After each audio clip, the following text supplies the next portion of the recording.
प्यारे बच्चों, यह वीडियो कक्षा 4 के लिए है। संज्ञा शब्द, सर्वनाम शब्द, धातु रूप, क्रिया शब्द, शब्दकोश तथा अव्यय शब्द, अविकारी शब्द के पश्चात यह त्रयोदश पाठ है। इसमें संख्या से संबंधित कुछ शब्द हैं, यानी संख्यावाचक शब्द हैं, जिसे अंग्रेजी में नेम ऑफ नंबर्स कहते हैं, अंकों का नाम कहते हैं हिंदी में, वही संख्यावाची शब्द हैं। अर्थात संख्यावाची शब्द इसमें 1 से 10 तक की संख्याओं को संज्ञा शब्दों के साथ में दर्शाया गया है।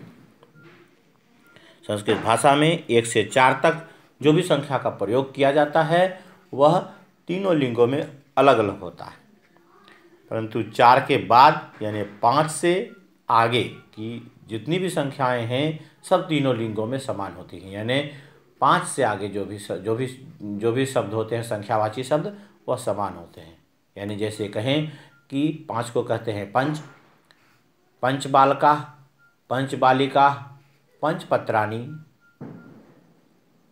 इसके आगे जितना भी होगा षट, सप्त, अष्ट, नव, 10, एकादश, द्वादश, त्रयोदश, चतुर्दश, पंचदश, षोडश, सप्तदश,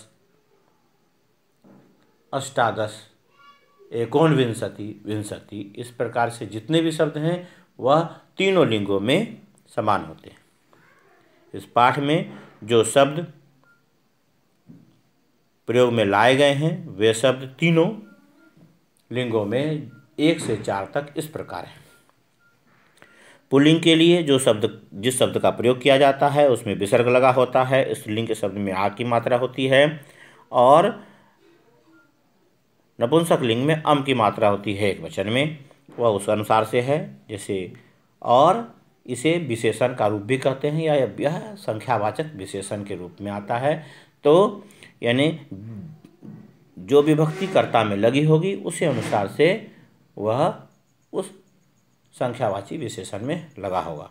यानी यहाँ पर जैसे है एकः बालः अर्थात एक बच्चा, एका बाला अर्थात एक बच्ची, एकम पुस्तकम अर्थात एक किताब।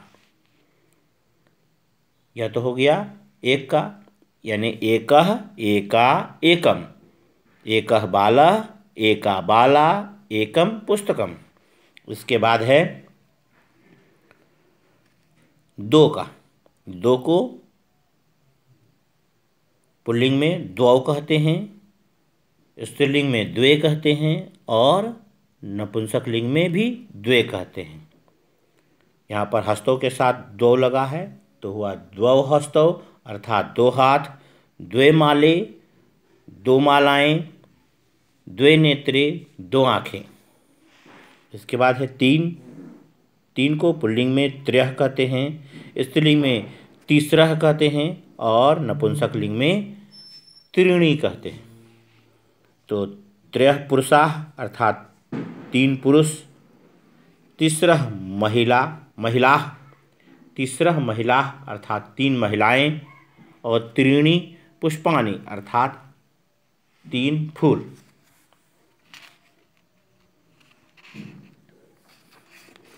इसके बाद है 4।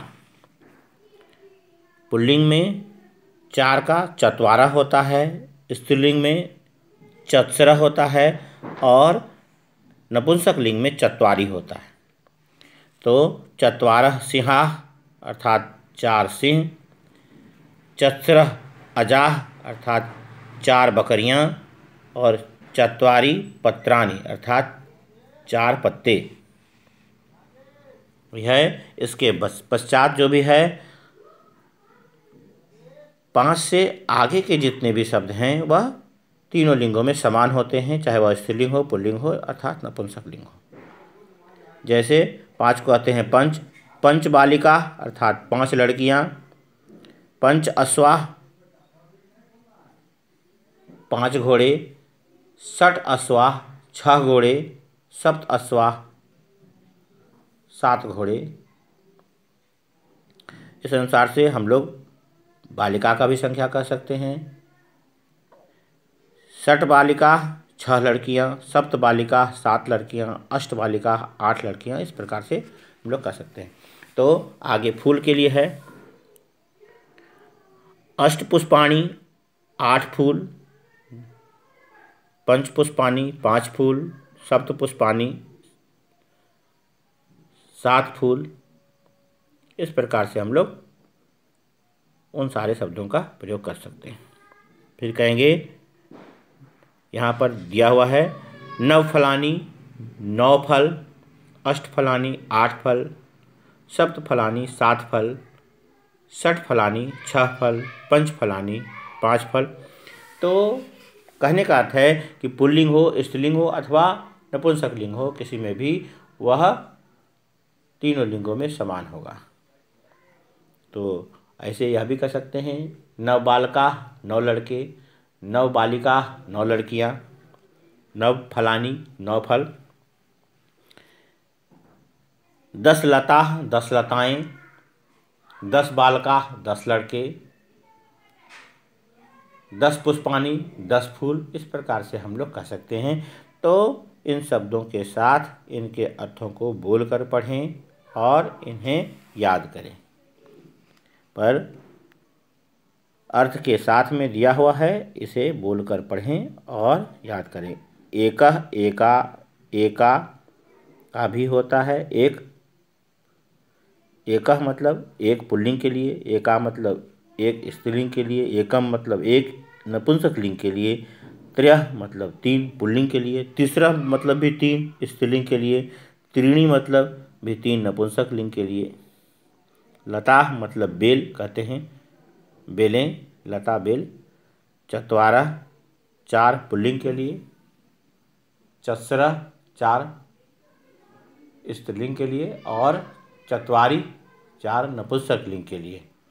और आगे का तो जान ही रहे हैं, 5 है, पंच का 5, षट का 6, सप्त का 7 और अष्ट का 8, नव का 9 और 10 का 10। यहाँ पर 10 में 10 और 10 तालव्य स्व है और हिंदी में द और दंत स्व होता है 10। तो इस प्रकार से बोलकर पढ़ें और याद करें। धन्यवाद।